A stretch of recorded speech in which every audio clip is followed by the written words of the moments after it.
Une décennie après les vols historiques des frères Orville et Wilbur Wright en Caroline du Nord, l'aviation est en plein essor.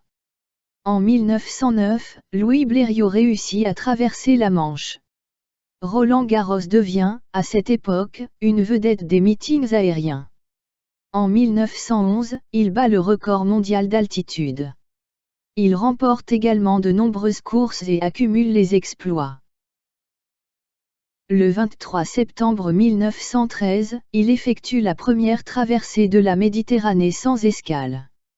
Il vole 730 km aux commandes d'un monoplan Morane-Saulnier muni d'un moteur Gnome de 60 chevaux. Roland Garros réalise sa traversée en quittant Saint-Raphaël dans le Var pour rallier Bizerte en Tunisie. Son vol dure près de 8 heures, consomme 245 litres de carburant et se termine avec un réservoir presque à sec. L'aviateur s'engage ensuite comme pilote lors de la Première Guerre mondiale. Véritable as de l'aviation de chasse, il est néanmoins fait prisonnier par les Allemands durant 3 ans. Après avoir réussi à s'évader, il retourne dans les airs pour tomber au combat en 1918.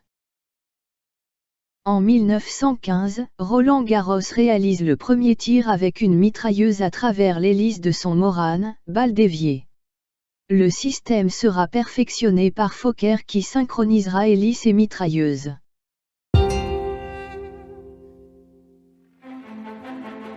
Le 28 octobre 1918, l'avion de Roland Garros est abattu par un Fokker allemand. Un grand héros français disparaît. Il était né 30 ans plus tôt à Saint-Denis de la Réunion dans une famille originaire de Toulouse. Envoyé comme pensionnaire en France en 1900, il contracte une pneumonie. En 1909, il se découvre une passion, l'aviation.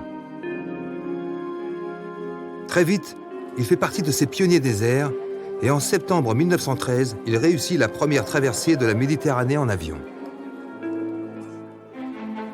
Un an plus tard, dès le début du conflit, il s'engage comme pilote. Après avoir participé à de nombreuses missions de reconnaissance et d'observation, il met au point une mitrailleuse tirant à travers l'hélice.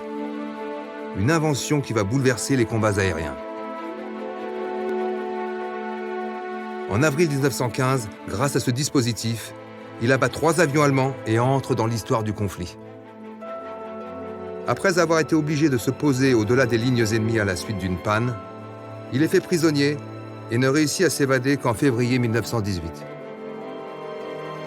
Malgré un état de santé précaire, il reprend le combat, mais 15 jours avant l'armistice, il s'écrase dans les Ardennes. C'est un drame pour tous les Français. Par 2 fois, le lieutenant Roland Garros a choisi volontairement de défendre la France. Son nom est à tout jamais symbole de tous ceux qui, de cette île lointaine, sont venus jusque dans l'Hexagone pour se battre.